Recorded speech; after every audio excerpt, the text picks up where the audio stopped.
Picture it, Los Angeles, 2025. Welcome to Out on the Lanai, the only Golden Girls podcast you're ever going to need to listen to.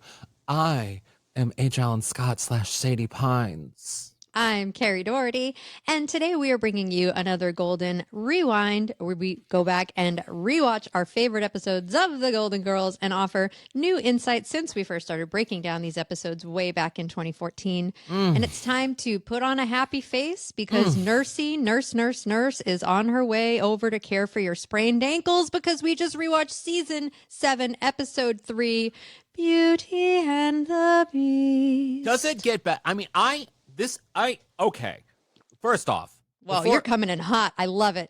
Keep this energy up. Wait, no, I'm going to say what I'm going to say because we should announce the thing that is happening on this episode. Everyone knows because it's in the title, but like we have if they just roll into it from another episode, they may not know. They might not know. So if you're one of those few people that don't read the titles and you just go in and play, oh my God, I love that you're in this moment, that you have no idea what's about to happen to you because, part of me doesn't want to say who it is yet if it's a surprise because I just want to play this little clip of a moment of the thing that is going to happen later on in this episode and more extensively on the Patreon, right? Should we just play that clip? Yes, we should specifically say it's a very special interview.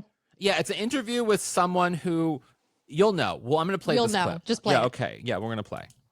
Well, Alisan, I know all of our fans are thinking that it is an absolute travesty that a talented singer such as yourself didn't get to sing in an episode about singing. Even on set, they were like, how is this possible? So if and you can decline, but if you would entertain us, we would love to give you a platform and the opportunity to finally grace the world with your rendition of Put on a Happy Face, because we were robbed of that all these years ago. Or a line from it. All right. Gray skies are gonna clear up. Put on a happy face. Brush off the clouds and cheer up. Put on a happy face. Take off the gloomy mask of tragedy.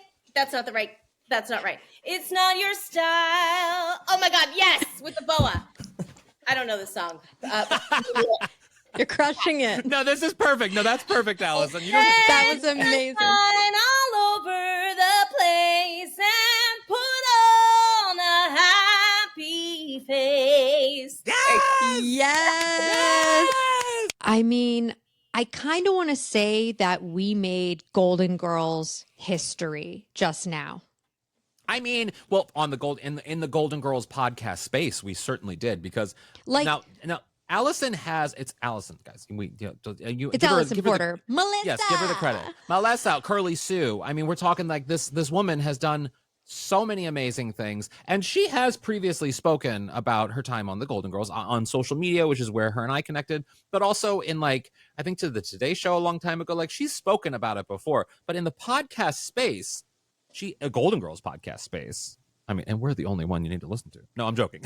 But she hasn't really spoken that much about it. And we had the best chat today about her time on set on filming that episode of the Golden Girls. She had something so lovely to say, which you'll hear later on in the episode, about Betty White and just what it was like working with the girls and just in general, her time on the show, but also even beyond that, for all of you pop culture nerds, the people who are children of the 80s and 90s or were young adults in the 80s and 90s and you loved pop culture, we talk about her time on Pee-wee's Playhouse. We talk about her time on doing Curly Sue, which shot her to fame. We talk about her time taking a break from acting and she spills some tea on Step by Step. Oh my God. I forgot about the step-by-step tea. Yes, there was some tea spilled about step-by-step. Her winning The View, or her winning The Voice on The View. Can you imagine if she went on The View? Oh, you want her to be a panelist on The View so badly right now. I do. May-lissa! I mean, listen, we've had a lot of amazing people who did the Golden Girls over the years in this podcast. We've had a lot of amazing guests, and I'm hesitant to ever say one of them is my favorite. I really am. I'm hesitant because there are so many amazing ones that we've had on the podcast. So I won't say my favorite, but if I was listing a top 10, Alisan's in it. Oh, she was such a delight to talk to. Yeah, it was so interesting listening to. This is our first interview with someone who was a child actor on the set of the Golden Girls. So No, sort of it is well hearing on the set of the Golden Girls, because we did interview the little kid from Golden Palace. that is true. Yes, we did interview Billy. That's a good point. Yeah. That is a good point. But yes, from the Golden Girls proper. There were other fun Golden Girls tidbits that we got out of our conversation with Allison, which was amazing. Like there was a game that she played on set that they talked about. Well, they had on set. That was like a thing that they did on set. It wasn't just for her. Set. It was like a thing they did. Yeah.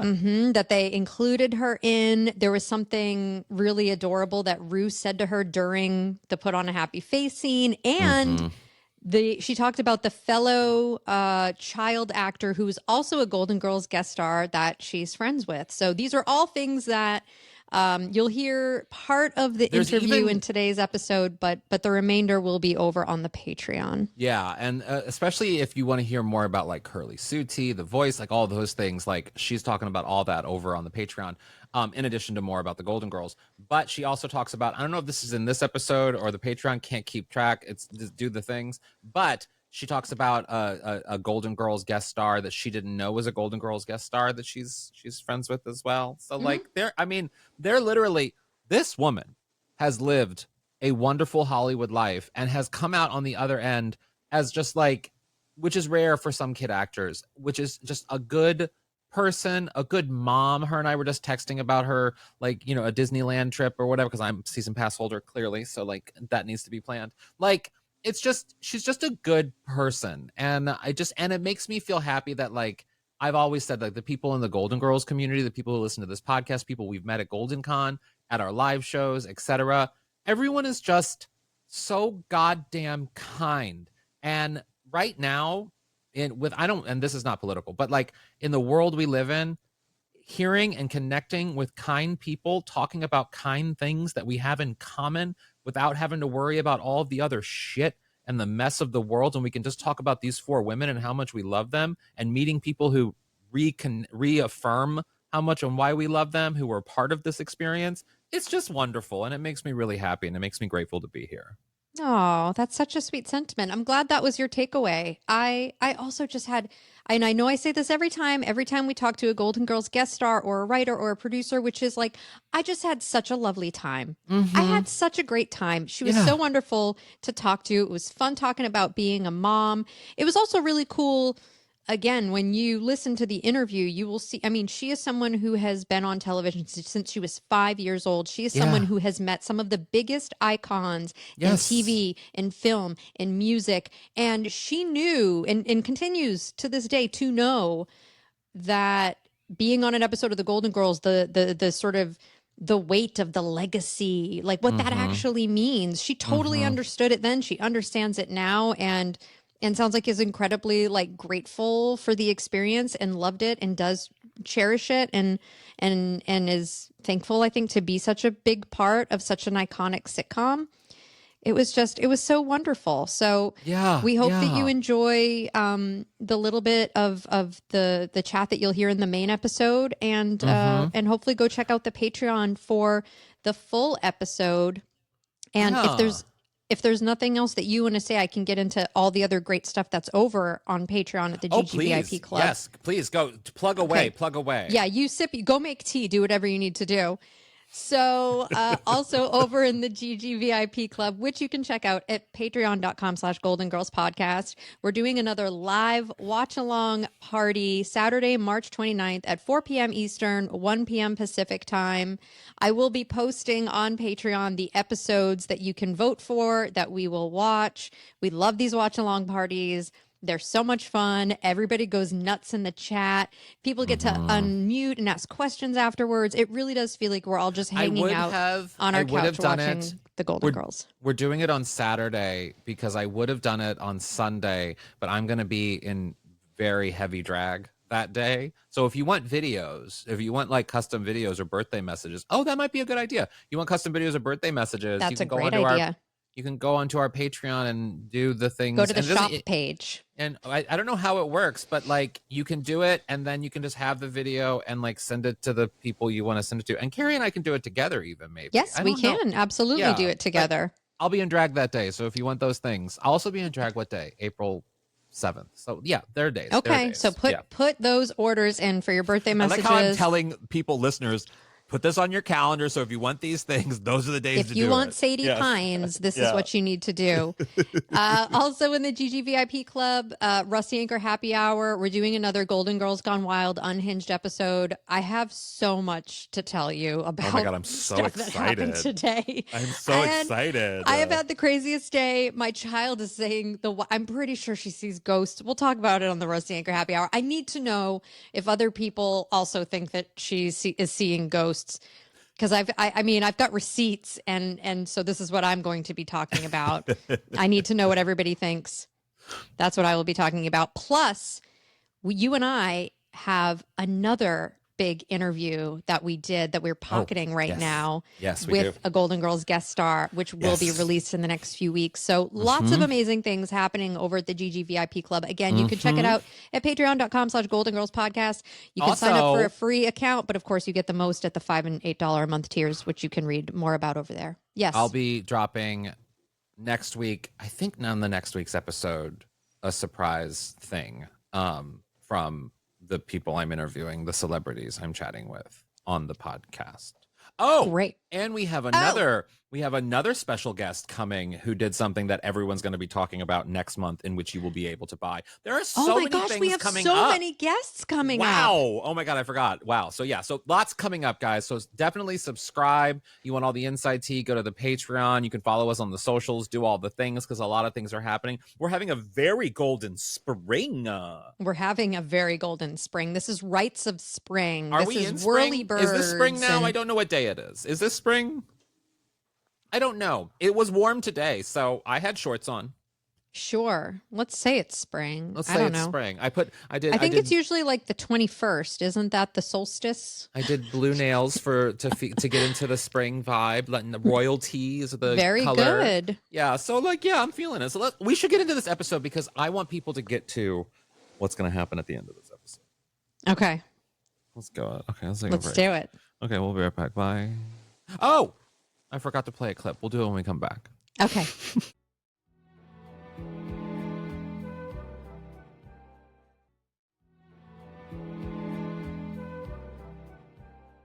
Okay, so I wanted to play this in the intro because one of the things about this episode, this is such a good episode. It is such like a fun episode. It is such a silly episode, but also heartwarming. And like there are just layers to this episode that are just so much fun. But this episode, even though it doesn't fit within sort of the recap in which we're doing, only because like we're obviously making this very May-lissa focused because clearly that she's the reason for this episode. But there's one line from this episode that I say this in the cadence of B. Arthur in various ways. I don't say this exact line, but I say things like she delivers this line. And so I'm going to play this moment that is just iconic in Golden Girls everything. You're a good daughter. Take a lesson, pussycat. You're pussycat too? I am Pussycat 1. You are Pussycat 2. The slow build of you are Pussycat 2 is just Shakespearean. It's also the head tilt. It's the point in the you and how her head goes up. It's honeymooners. It's just classic line delivery, sitcom brilliance. It is just B. Arthur being the goat that she is, the greatest of all time. Also, I would never, ever want to be on the receiving end oh my God. of a statement like that from Dorothy Zbornak. She's burning a hole through your body with those eyes. Can we talk about, the guest star in this episode? There's two amazing guest stars in this episode who also both appeared. I learned this because I actually didn't remember this part. Both appeared in Curly Sue with, Alisan. So like, and Alisan mentioned that she knew Ian McClurg. She said that she actually they saw each other and chatted and stuff on set. So fun. I always love making fun Golden Girls connections. Like, yeah, what else have they been in together? You know? Edie is just, that woman was on so many amazing shows from the 80s and movies. I mean, Ferris Bueller's. There's a line. Small Wonder. Remember, she was Bonnie, and she went, no. Remember? I totally forgot she was in Small Wonder. That theme song is fucked up. She's a small wonder, perfect in every way. Small Wonder was traumatizing, actually. I don't know. I always thought Vicky was really cool. That's the robot girl, right? Am I remembering this correctly? Yeah, that's the robot girl. How traumatizing was the episode where she got wet? like I, as a child, I remember being like it was my first. I think it might actually be the first time I ever had to deal with death. Wow. So it wasn't when Sherry got stuck in the fridge on Punky Brewster. I wasn't a Punky Brewster person, really. That show didn't really jive with me too much. Small Wonder jived with me, and the one where she could freeze time. What was that? Out of This World. Out of This World. Also, yeah, and her dad lived in like a prism. Yeah, and I think her dad what was up with the shows of the 80s? I know. Wasn't her dad like Burt Reynolds or something, like the voice of Burt Reynolds? But no, maybe. I always wanted to. This is me being like the pervy little puberty kid that You're I was. You're putting your pointer fingers together to freeze time. I'm putting my point because on the show she would put her pointy fingers together to freeze time, and I was always being like, "Oh, I could put the pointy fingers together and see in the locker room." And then Zach Morris could do it by going time out. Oh wow, yeah. But like that's wish fulfillment, right? Like as a child, you're like, I want to freeze time. That's so cool. And it's so cool. Or like there was that movie where that wrestler, he like put on glasses and he could see the aliens in the world. I wanted to have those glasses. I wanted to have those glasses, but I wanted to see through people's clothes. That is, by the way, the fight scene with Rowdy Piper is one of the greatest fight scenes I've ever seen. Everybody just watch it. Just Google it. It's the I don't know how that my testament to Edie McClurg spiraled into this, but I don't know either. Love her. They Live is what the movie's called, by the way. She is so good. Anyway, So I do have a question about this storyline, because the reason why Nurse is there is because Sophia sneezed and blew herself off the stool. She sprained her ankle. She's in a wheelchair. I can relate to this. I have been experiencing, maybe, I don't know if it's because I'm reaching Sophia age, I don't know, but sometimes because Which is weird because you're only 23. I know, crazy, but I have the body of an 81-year-old. And sometimes when I sneeze, I have like lower back problems, and I worry if I'm sore, if it's a day that I'm sore and a sneeze comes along, I gotta brace myself for like an earthquake's coming or something, because I don't know what kind of pain I'm gonna be in after that sneeze. So I can relate. I could relate. I also have lower back pain, and I have endometriosis, and I have like a constant band of pain around my waist. But same thing. There are certain things like little Oreo, and she's like, "Mama, pick me up," and she's probably going on close to 40 pounds now, and I'm like, I pick her up and I put her in a thing, and I'm like, oh God, I need to be wearing a brace. Yeah, but we can both relate to that. But the reason why the Nurse DeFarge comes over is because Dorothy is supposed to be going away to an education conference, but then Dorothy is there for the rest of the episode. I keep going like, Dorothy, get the fuck out of there. Why are you paying this woman? You're still home. She never leaves. She's a substitute. So like she doesn't really need to be at the conference that long. No, I think it's great that she wants to go and that she's committed to her job as an educator, but it's like, just go. I mean, just go. Yes, true. Just go. Just go. Just go. So, just go. So she's like, I'm getting you a nurse like starting tomorrow. Things happen so quickly in this episode. Like quite literally. Like Blanche being able to get May-lissa in the Little Miss Miami beauty pageant. She's like, it's only a few days away and I enrolled you. I was like, how are people making things happen so quickly in this universe? Do things move quickly in Miami? Maybe things were moving. I mean, I was going to say a joke about Miami, but I think we have Miami listeners, so I don't want to shit on Miami. But I feel like sometimes we know nightlife in Miami can be very enhanced by things. So maybe things move faster there. I also love that when we first meet May-lissa, and oh my God, is Alisan Porter the cutest little girl? The cutest. The cutest. The cutest. The cutest. And I love that. So Blanche doesn't know what to do to entertain her. So Blanche had taken her down to the docks to ogle the Navy men while May-lissa called her sis. I thought that was so cute. I do love that. Oh, she's so cute. She's so cute. I wanted to ask, what do you think of beauty pageants for children? Okay, so I don't think they're great. I don't know. I'm kind of torn. Like, if you can do it in good spirit, like a little Miss Sunshine element of like, if it's in just good fun and you're just a kid wanting to be a kid. I was a theatrical kid and I wanted to show off and like, have those outlets. And I didn't have a lot of those outlets because I was like a boy and I wasn't allowed to do those things. And so like, I get how it can be stifling when I see something like sequins and fun makeup and the things that I want to take part in. That as a kid, that would have really excited me. So I see that part of it, but I also see a really dangerous part of it too that, is bad. And so like, I see both sides. I have doubt. No, I'm with you. I think like, yeah, if it's something the way that if a kid's like, I want to be an actor or whatever, I think it's like, I mean, I don't think they should be called beauty pageants. I don't think, I don't know that I love that. I also don't think they should be gendered. I agree. Like, I love that because I mean, little more kids like are little talent kids. shows. It's like a talent show, exactly. Let's do a talent show. Yeah, that'd be so fun. I have a rule for myself with little Oreo, which is something I learned on Instagram because I follow like the how to be an emotionally healthy parent thing, and which is that one day I was like putting on makeup and little Oreo asked me what I was doing and if she could do it too. And I didn't say I wear makeup to look pretty. I said I wear makeup to look fancy. So we say fancy because we're beautiful without makeup. Makeup isn't what makes us beautiful. So I say fancy. I distinctly remember my mom. This is like a very vivid memory I have of my mom. My mom didn't always wear a lot of makeup. She wasn't a huge makeup person, but she did tell me that as a kid, at one time, she was like, I do it because it makes me feel better.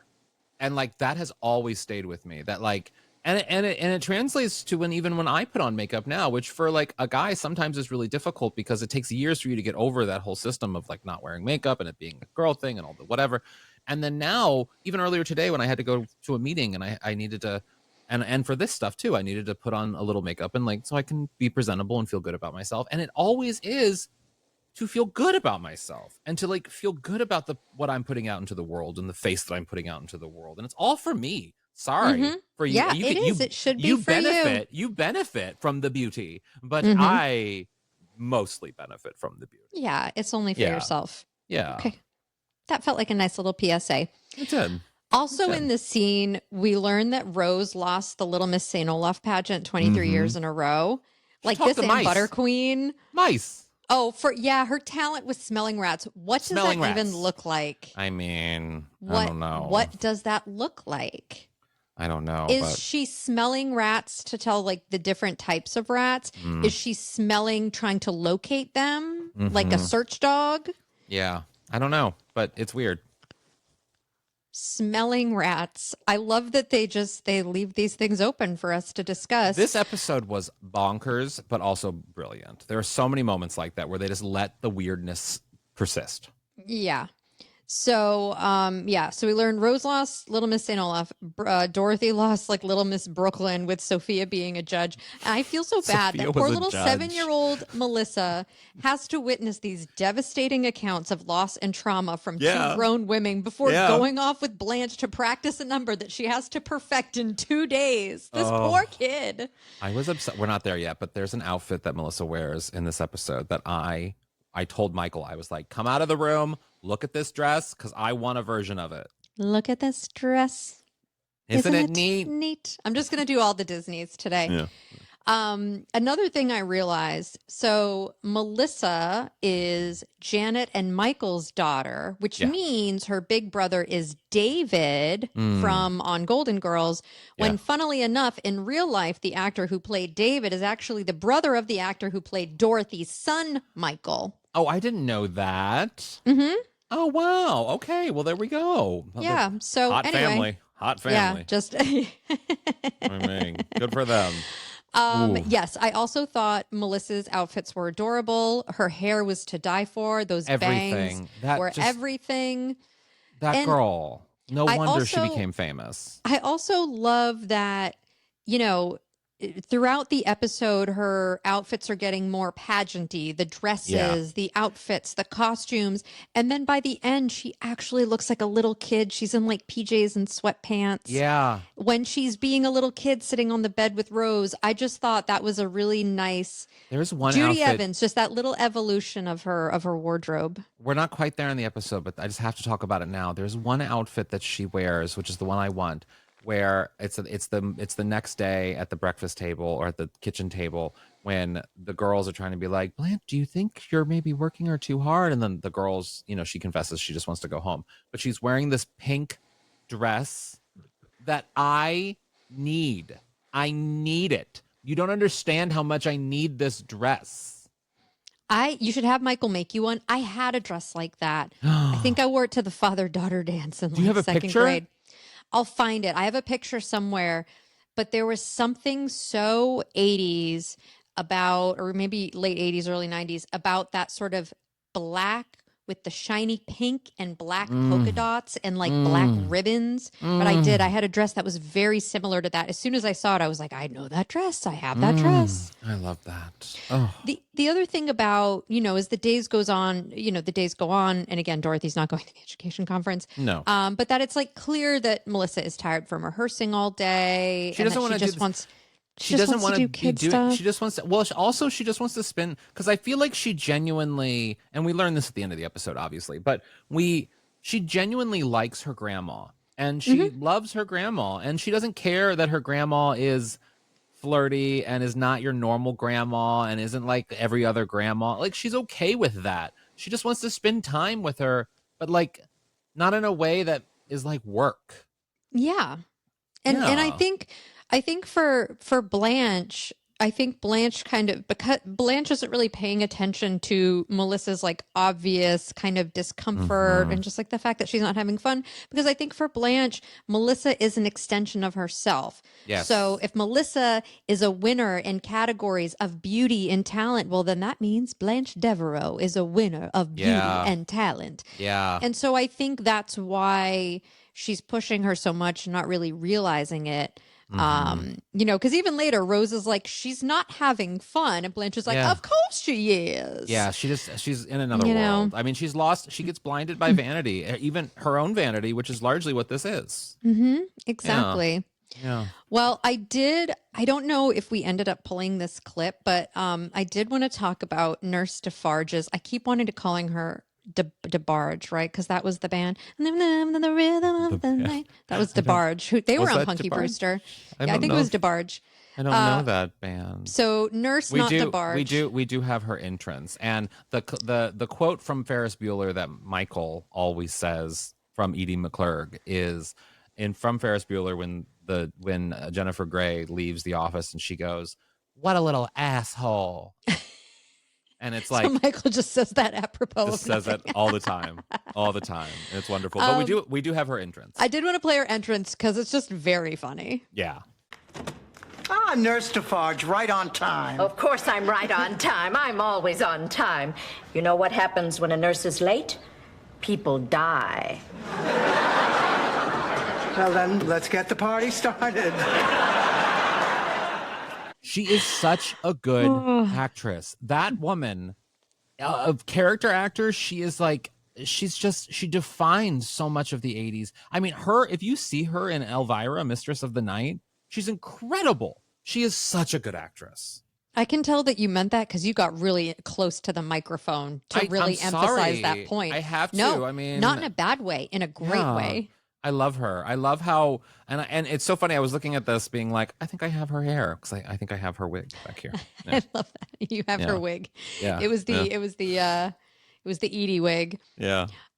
So of course, like Sophia freaks out because she's from Shady Pines, and Sophia's like, they used to pre-sell our bodies to medical schools, and she's afraid. But I love the way that Nurse DeFarge flips the script. She's like, no, I get it. You know, a lot of people are upset when their families dump them in a nursing home, which I thought was a great way. And she to also, flip it the feels like script. she knows, probably from her days at Shady Pines, she knows how to manipulate a situation to get other people on her side that she needs, and then and basically pit people against each other. So I feel like she's playing a game here.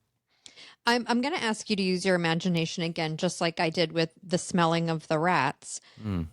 What do you think Blanche was doing at 2 a.m. when Nurse DeFarge walked into her room while she was, quote, entertaining a gentleman caller and could have lost her balance and chipped a tooth? Chipped a tooth. Yeah, no, I knew you were going to ask this, and I was thinking about it. And the only thing, I mean, there's a moment where on Sex and the City where someone goes, I think Charlotte says something about teabagging, and then Samantha just goes, oh, well, just breathe through your nose. And Charlotte's actually talking about actual tea bags, whereas Samantha's clearly talking about teabagging. And so, where a man puts his Thank you for the gesture. It's right in the mouth. And so I have a feeling it might have been a very colorful teabagging situation where there's a balance thing that is needed, because I can't imagine unless Blanche is the one who is, because Blanche is probably the lighter of the two in the situation. So I'm assuming her gentleman caller was able to then maybe hoist her off the ground and perhaps twist her around because she's light. I mean, she's so skinny that maybe in the shock of the moment he almost dropped her, and that's where she could have chipped a tooth. I like that. I like your imagination. It's filthy. Yeah. Mine was like very Breathe like through your mouth. What would I have thought that she was doing when I was 12? And I feel like I just pictured her up on her dresser, maybe giving him like a little strip tease. Wow. Yeah. Yeah, Well, but that's not as exciting. I feel like we should take a break and let everyone else ponder what Blanche potentially was doing. Let us know in the comments. I'm dying to know. Maybe Blanche was doing her own elaborate reenactment of Peter Pan like Rose was doing. You know, maybe that was... What the hell goes on at night in this house? So so I'll let y'all ponder, and you can tell us on Instagram what you think happened, and we'll be right back.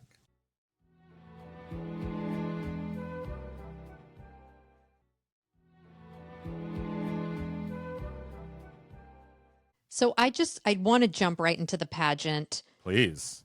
As the mother to a young daughter, I did feel a little defensive when Blanche started calling all of the other little girls ugly. Not me. Because commenting on their noses, saying that one's a gym teacher in training. Listen, as your friend, and I know you have other friends who don't have kids, but as your main friend who doesn't have children and isn't a part of any mommy group or kid groups and doesn't really care about other kids, when little Oreo has a pageant situation or has a school play or has some sort of thing in which we are as required to go to because of, obligation, but I will be shit talking other kids to then hype up little Oreo. I don't give a fuck about the other kids because my game starts and ends with little Oreo. And that is where my head's at. Now, I'm not going to do it to the kid's face unless they ask for it. But wait, what does that look like? Well, if the little kid comes up and starts shit with little Oreo, I'm going to start shit with the little kid. I'm just saying it. But behind their back, I'm probably going to lean into Stan and be like, can you believe that kid's nose? Or you may want to sit a few rows behind us if that's going to be your behavior. It's going to happen. You may just need to bring an Elliot or an Alaska or a Michael. And you know what? They'll be doing the exact same thing I'm doing because that is what gay unbetrothed friends are needed for. That's what we're good at. I'm sorry. I know there are people listening who are like, yes, shit talk the kids. Well, I do want to talk about the little Drew Barrymore fire starter. This kid, she's so good too. She belonged, she was came off the set of Twin Peaks. She was in another show. Help me. Her performance always makes me laugh so hard. So I did want to play it. And yes, everybody, we will be playing some May-lissa, but I did want to play. I did want to play this little girl's moment. They always get this way before the talent portion. My Clarice still gets butterflies before she twirls her fire batons. Fire scares me. But I just remind her that Mommy is right off stage with a big bucket of baking soda. And then she feels better. It scares me a lot. Well, anyway, good luck to you both. Come along, Clarice. Help me. That kid is so good. She's so good. And that right there, that is when we talk about like the bad side of pageants and pageantry. Yeah. That mom right there. There's also, when I see that little girl, yes, I see Drew Barrymore. I do. But there's a great film from the 1950s called The Bad Seed. I think it was 1956, called The Bad Seed. And it's about like a murderous little girl. And that girl looks a little bit, not a little bit, but like there's a similarity there that I see. Watch The Bad Seed. It's real like Children of the Corn. Oh, I think I said Children too. of the Corn because you said seed and corn and seed. And it's just, I don't know if there are any other farming related horror films with children in them that we could reference. Ow, my back. See, I just literally moved. I shifted. Thank God you didn't sneeze. I know. Thank God. So May-lissa is supposed to be singing Put on a Happy Face. May-lissa. She's nervous. She doesn't think that she can go on. Blanche pushes her out there anyway. She goes out there. She freezes. Now, Alisan mentioned this in her TikTok. Two things that I want to mention. If anybody's watching in the video, I put up my two fingers and I get balloons that stop popping up. Stop. It doesn't do it for me because I'm not using that. I need to turn it off. So one thing that she mentioned in her TikTok was that the giant sun that's behind her in the scene, that she actually kept it. She had it for a really long time, and I don't think she has it anymore. But that also and I think she actually talked about this in our interview, but she was having such a hard time not laughing at and Rue you McClanahan. see it. You do see it sometimes if you look, because they don't do many close-ups of her, but like there are some moments as soon as Rue McClanahan starts to take the boa and do the dance herself, you see a smile on Melissa's face that is just, that's Alisan. Yeah, and it's so adorable, and like Rue McClanahan's physical comedy is so good. I would have had a hard time keeping a straight face, but I do love this moment. Should we play a clip? Yeah, let's play it. Gloomy mask of tragedy. It's not just she was so good at home. You look so good that you'll be glad you decided to smile. Pick out a pleasant outlook. Stick out that noble chin. Stick it out. It's just so good. It's just so good. So good. It's so good. That outfit of hers is, you can tell that Blanche put it together. It was like, this is just a mini version of what Blanche wore to the Rusty Anchor a week before, like on last Saturday night. Yes, exactly. And then when Melissa runs off, I mean, because you do like she was saying how it was hard for her not to laugh during that bit, but like you see Melissa watching her grandmother do this, and there is a bit of like, that's what she wants. She wants to see her grandma do weird things and be fun and silly and like, chase men and like be that woman. And I actually think that's the enjoyment that Melissa wanted, was to see Blanche do this kind of thing, not the other way around. And so when she runs off, of course Blanche had to finish.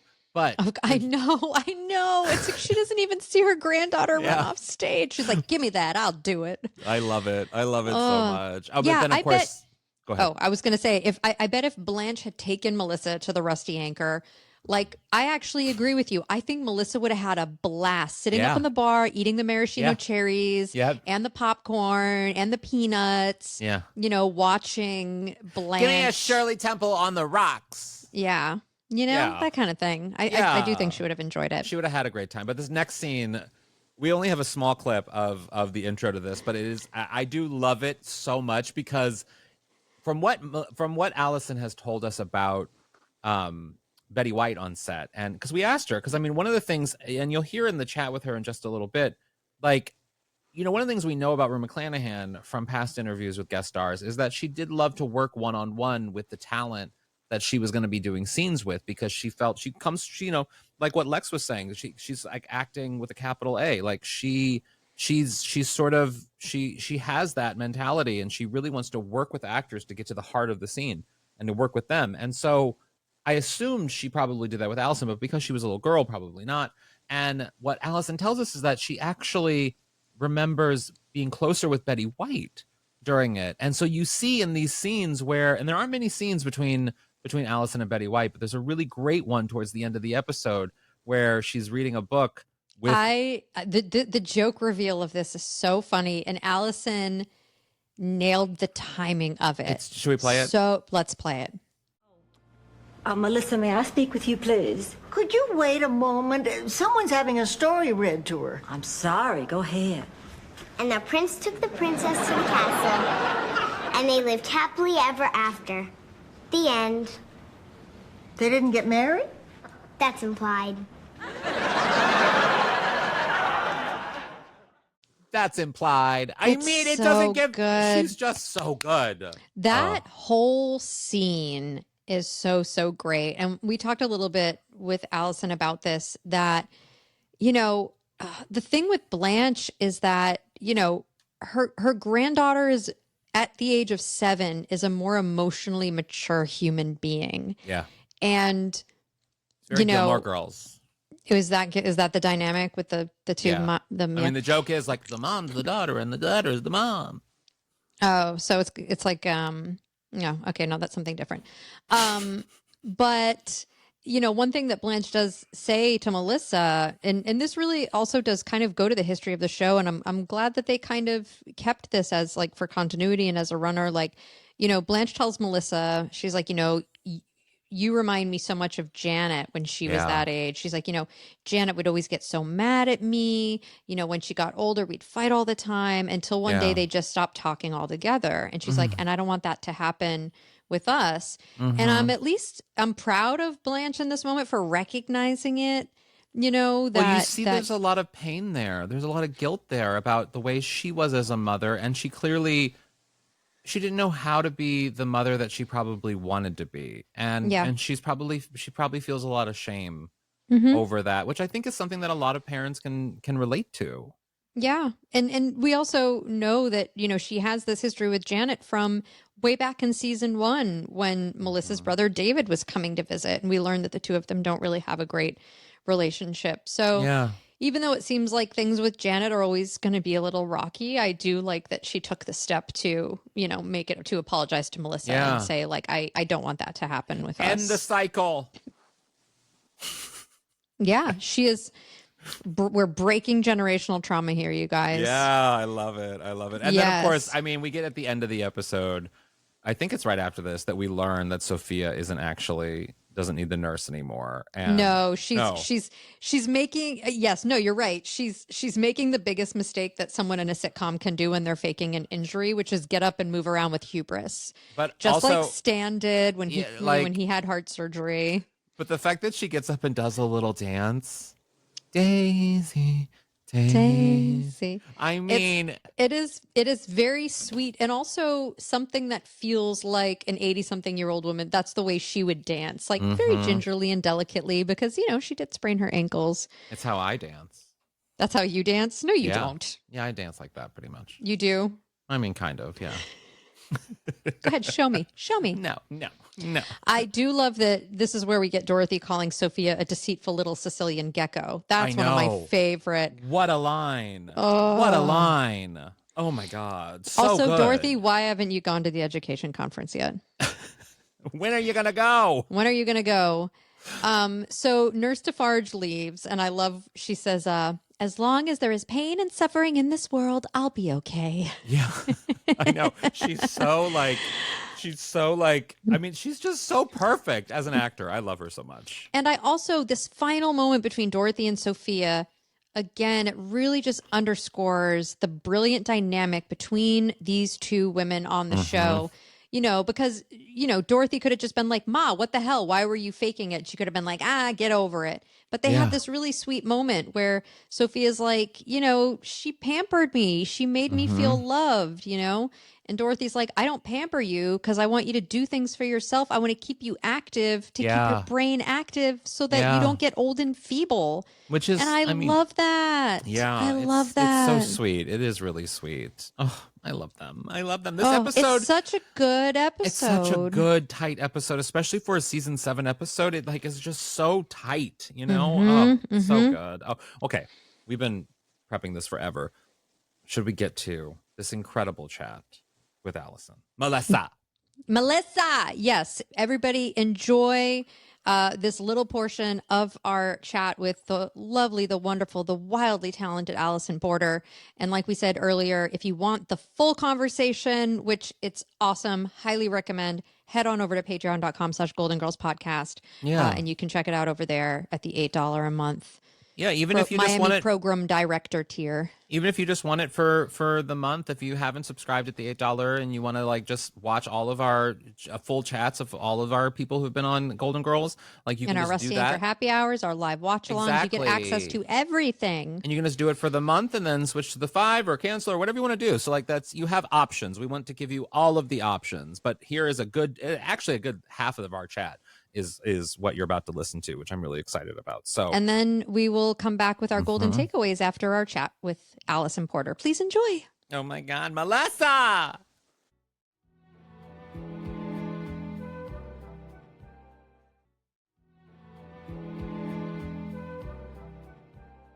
Alisan? Oh my God. Now, I have to tell you that you did a TikTok, you did a little TikTok answering the questions about the Golden Girls, and the amount of people that messaged me about your TikTok was, I always tell people I got the Google alert, so I know when things happen in the Golden Girls world, but people freaked out for your TikTok. They lost their minds. Crazy. I didn't think that. I did not expect that. I mean, what prompted you to do it, but also, are you surprised by how people responded?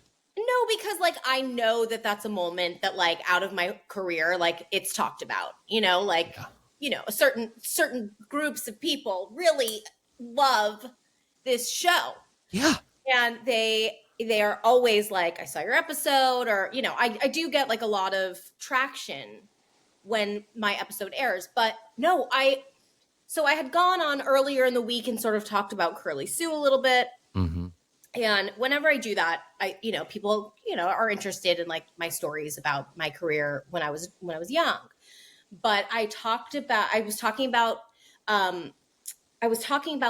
things that I have from working, and I was like, oh, I should talk about the Golden Girls' son. Yeah. And so I went on, I talked about that, and it went berserko. Crazy how far it went. Also, I have to say, I know we've talked to a lot of guest stars, and I love all the guest stars, but I will say, I think you're perhaps, you and Jenny Lewis are right up there as my two. It's the kid. Love Jenny Lewis. I mean, who doesn't? I love Jenny Lewis. Another singer who didn't get to sing on the show. What the heck? I mean, they were punishing us. A real travesty. Yeah, the child actors. There is something about those episodes where you have child actors they're so fun and funny and endearing and memorable. I mean, there were so many of the child Mario on Golden Girls. Yes, I didn't know that. We've never talked about that. Yes. You need to text him. I will. His wife is a good friend of mine. Well, there you go. He was probably 12, 13 maybe? Yeah, it was before Saved by the Bell. He was on everything. And my dream gig, which was Kids Incorporated, that I never got to do. Oh, I love that show. I mean, you did Pee-wee. You're Curly Sue. That's true.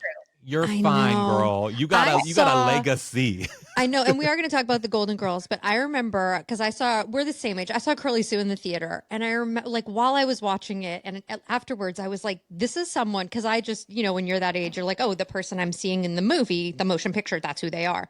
And I was like, "I want to be friends with that girl so badly." She was just so fun to me, and here we are. That movie is so memorable to me and so many people, and you just Man, you crush it. You steal that. That is your movie. Like you are a John Hughes movie. It's so good. Thank you so much. And we're going to talk more about that a little bit later, but because this is a Golden Girls podcast, we have to start with the Golden Girls. So like the first obvious question is, what does it, because you've done a lot of things in your career, and your career's gone into a lot of different directions too, not just in acting. I mean, you've done a whole lot. Winner of The Voice, like you've done things, but what does it mean to like be a part of such an iconic sitcom and to have like a TikTok of you answering a simple question go crazy with that much love? I mean, I think, first of all, obviously, like television back then was so amazing. It was an amazing time, right? Like that era of television, even before, it was before like Full House even. It was like Perfect Strangers and Golden Girls and Family Ties. And I just feel like there was something so special about that writing and about all the characters and the actors that ended up being on those shows. And so I think for me with Golden Girls, it feels very iconic, right? Like there aren't a lot of things more iconic. Like if you ask somebody like, what's the most iconic television show from the 80s? And was it the 80s? It was the 80s, right? 80s, 90s, yeah. I mean, I think that they would say that it was Golden Girls. Oh, the wind is crazy here. Sorry, I thought we were having an earthquake. Oh my god. So I think it's that. I think it's just the level. Like when you look back on a career like mine, which has been like you said, very spastic and all over the place. It's like, what are the things that feel iconic to me? And even more so than like a movie that I starred in myself, it's like, those are the things that I think are at the top of the list. Of working with Betty White, working with, Rue and all of them. Like it just, I definitely remember it. It definitely feels like there's a lot of things I don't remember. This is something that I remember. Oh, I love. We want to hear everything. I'll tell you. I mean, a lot of us, like when HAlan and I were kids, we kind of grew up, a lot of kids grew up watching the Golden Girls. You watch it with your mom, you watch it with your parents, with your grandparents. Were you familiar with the show or the women? Did you watch it when you had auditioned for it? 100%. Yeah. My grandmother and my mom, I mean, definitely that was a show that we watched. I remember them being like so excited that I was going to do this show. I mean, do you remember the like because you did watch it and you knew, and when you were on, I mean, the show was already a massive hit and it was like towards the end of the show's run. Yeah, season 7. Yeah. And so like, do you remember the audition process? And maybe just like give us any memories of sort of what that process was like, just getting the part and then getting on set. I should call my mom because I actually don't remember. I'm actually not sure that I did audition for Golden Girls because this was a time in my career. This was just post Curly Sue. Offer only. So I believe, I could be wrong, but I believe that this was a cold call, bring her in. I think. I will ask Laura. She will know. But that makes me love you so much more. I'm pretty sure that it was the time in my career where I wasn't necessarily having to audition. Wow. That actually makes sense. I think. I'm pretty sure. I don't remember. Or it was like I had like one of those big meetings with like the network. And it was like they knew that I was there and that I was ready to kind of jump into whatever, because I believe that it was like the same people as Perfect Strangers. And I think it was like around the same time. Mm-hmm.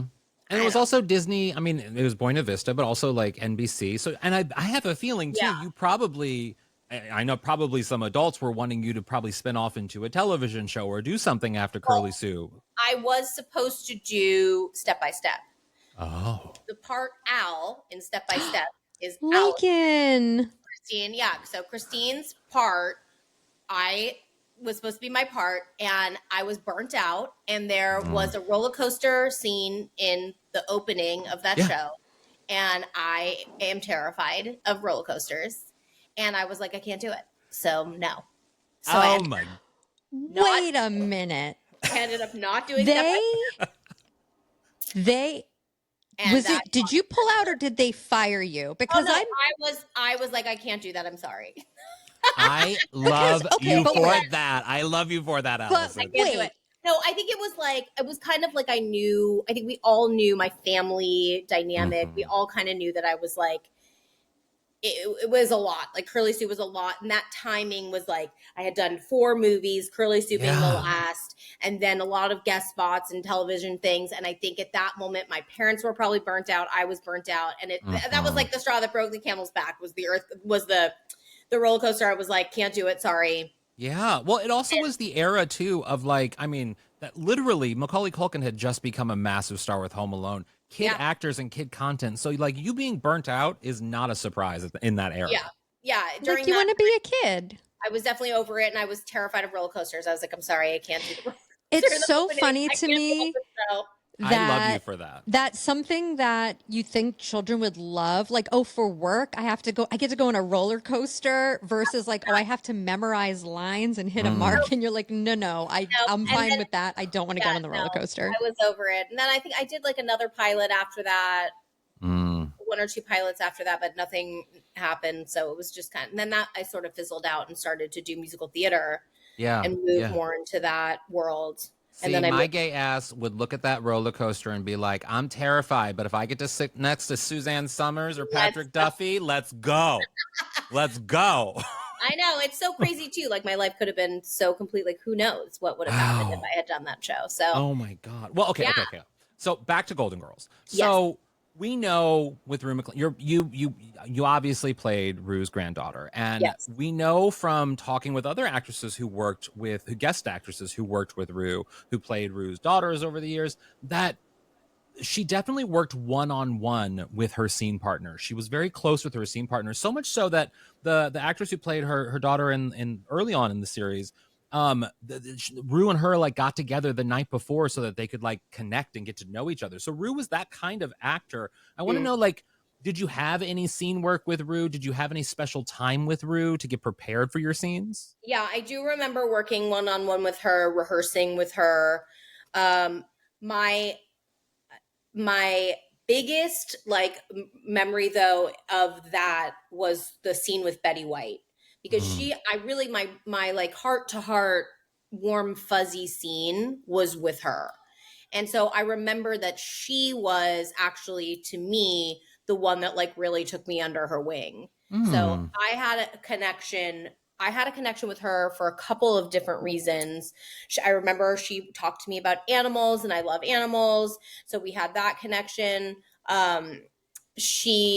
She is the one that like brought me around the set and showed me how things worked. I can't remember if it was her or Rue that showed me. There was a game backstage. I talked about this on TikTok also. So backstage, there was a game that they played where they had an alphabet and then they had a subject matter.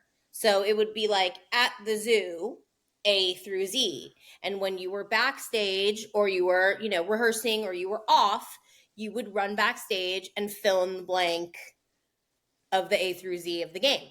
Yeah. So I can't remember who it was that told me about that, but I definitely have a very clear vision of Betty doing a lot of like the introducing me to how things worked over there. Wow. Then Edie McClurg was also on that episode, and she was in Curly Sue. I think she was in Curly Sue. I'll check. So we had that connection. I'm not sure if it was before or after. I think it was after. So we had that connection already and had known each other from a couple of other things. So I remember being really excited that she was there too. But Rue, I remember it was difficult for me to do that scene because I said this also on TikTok, I couldn't keep a straight face. It was really hard for me to keep a straight face. So I'm having to be like total deadpan, terrified, not able to sing, dance, and perform. Which is like what you do. My life. Yeah. And I remember being like slightly disappointed. And I remember her being like, we know you can do it. Like we know that you can do that, but this is like, you're being a good actress, I rewatched the episode yesterday, and Rue McClanahan, I can understand why you couldn't keep a straight face. She's literally like slapping you on the cheeks and picking you up and carrying you down the stairs. I'm like, you know what? I The would have way had a she really hard time. carried you, The even. audience is laughing. Like, I mean, it was great. She is incredible. I mean, that whole character was so incredible, and the acting and the writing and everything on that show in general is so brilliant. But there are certain episodes that really just are the iconic Golden Girls moments. And I really feel like that moment of her with me on the stage is like, it's so Blanche, right? It is so Blanche. The fact that she would want to upstage her own granddaughter 100%. is so Blanche. And it is so... and like doesn't see you sort of sidestepping off the stage. Not at all. Or that I'm terrified and don't want to do it. None of it. Or even in your... I mean, you had that last scene where you and Rue are sort of talking to each other. And it really shows, how talented you are, because... there's this level of empathy that this little girl has to have, knowing that her grandmother is the one who deserves the attention and is the show's like, she doesn't mind that part of her. She just wanted to spend time with her. She's more emotionally mature than her own grandmother, really. And that wallpaper behind us. Oh God, we're obsessed with it. I mean, it's so good. There is a moment in that scene where, when it was such a sweet thing. And I don't know if you remember if this was like direction or if this was just your instinct, but she goes to put her hand on your shoulder and you brush it off. Like, no, I'm mad at you. And I was like, oh, that was like, and it was like such a subtle thing, but I was like, no, that was a very it was like a very real moment. I don't know if you remember that at all, but no, it I was should have watched wonderful. the episode yesterday. We get preparation for this. No, I kind of like that you didn't. I kind of like that you didn't. Bring back all the memories. But yeah, I mean, I think I was used to doing a lot of improv stuff. A lot of Parenthood was improv. A lot of Curly Sue was improv. So it could have been, just a comfort level or something that we had rehearsed and we thought would work. Yeah. I do have a question about being around. I mean, you had the unique privilege, I think, like other sort of child guest stars on the Golden Girls, like Jenny Lewis, like Mario Lopez, you had the unique privilege of having a very successful career, around you. And you were working around some really big names, some really intimidating names that even for me as a kid, like just having watched television and stuff, I knew who Steve Martin was. I knew who Betty White was. Like, who these people are. And there is a level of like, I've seen you on television or in movies, so I'm going to be intimidated by you. Did you have any of that being on set with these 3 women or these 4 women? Or did you was there ever a moment where you were just a kid who was kind of like, I'm around someone really famous right now? I mean, I think it was so normal for me when I was like 4, between the ages of like 5, 6, and 7, I sang for the president twice. I was on, Star Search Weekly. I met Lucille Ball, Sammy Davis Jr., Jimmy Stewart, like these names that are like the Bernadette Peters, like the biggest, hugest stars in the world. And I had had these moments with them. Like I had a moment like with Sammy Davis Jr. I had a moment with Patti LaBelle, it just like crazy, like really iconic people. Yeah. So I think that luckily I was so immersed. And then of course, the cast of Parenthood obviously is insane, so I had, kept in touch with a lot of those people. So I think it was rare for me to be starstruck by someone, but I knew the level of fame that I was working with always. Yeah. I knew the difference between working with someone in a commercial and working with Ron Howard. You know what I mean? Yeah. So I felt the heaviness and the level of artistry and stardom that I was working with on the Golden Girls. It was very palpable, especially B. I mean, that presence, I remember her presence being there. I remember Betty's presence being there. And as a fan of the show, being that we could watch it and that I felt like I knew them, I think I probably was, like I felt like I knew Estelle. Like I wanted to be her, great granddaughter or whatever. I thought she was like, so I thought it was so amazing that she was young, like I remember being in the makeup trailer while she was getting her wig. And I was so like, couldn't believe that she was as young. She was younger than some of them. Yeah. Playing this old lady, and like the level of their artistry always stood out to me. Like this was, to me, even as a young woman, a young girl, really. I mean, I was probably like 8 or 9. Mm-hmm. I knew like how talented they were, and what they were doing was like a big, huge deal. Yeah. So I always felt that. I could always feel the level of, of stardom around me. Mm-hmm.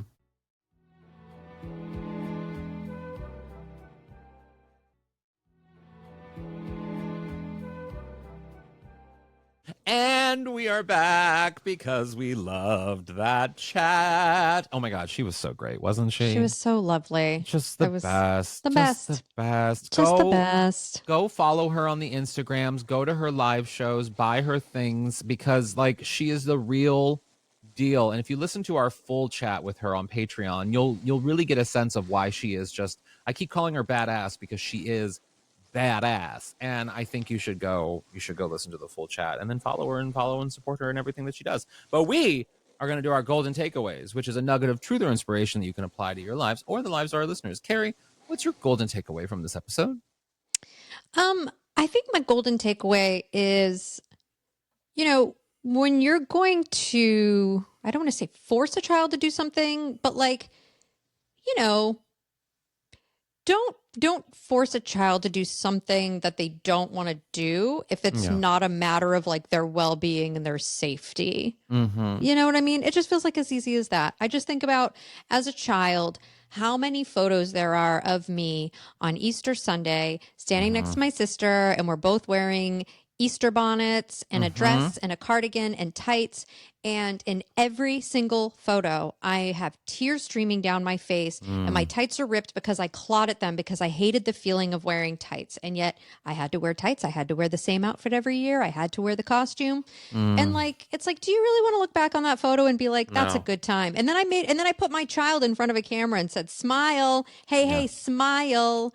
Yeah. Like, don't do that to your kid. Like, No. Little Oreo, she can literally pick out whatever she wants to wear to school every day. I'm like, I love dude, that. you wanna wear a dinosaur top and a tutu skirt? Do it. Are you happy? Do it.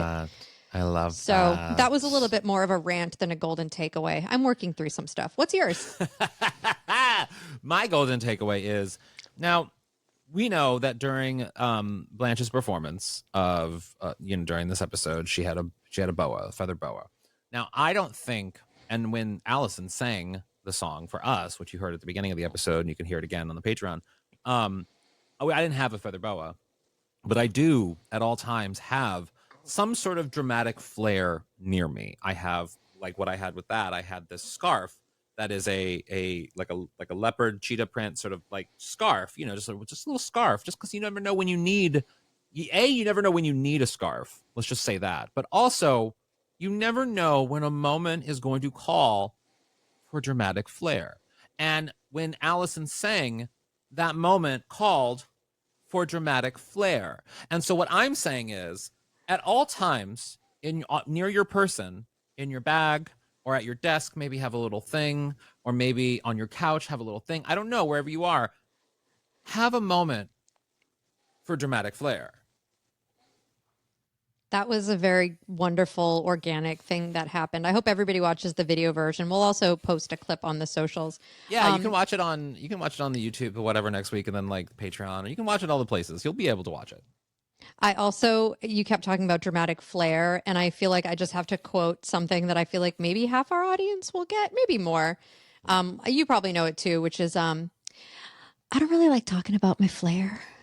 What do you mean? What is that? I don't get that. What is that? Okay, so yeah, probably only half of our audience. It's from Office Space. It's Jennifer Aniston. Oh yeah, that wasn't that kind of bit. You look ready to walk onto the set of Sex and the City too. Just breathe through your mouth. Okay. Well, this feels like a lovely place to end. You're putting you just need to watch the video version. People are like, what are they doing? What's happening? I feel like I look fatter with this on my head. I need to take it off. My hair. Okay.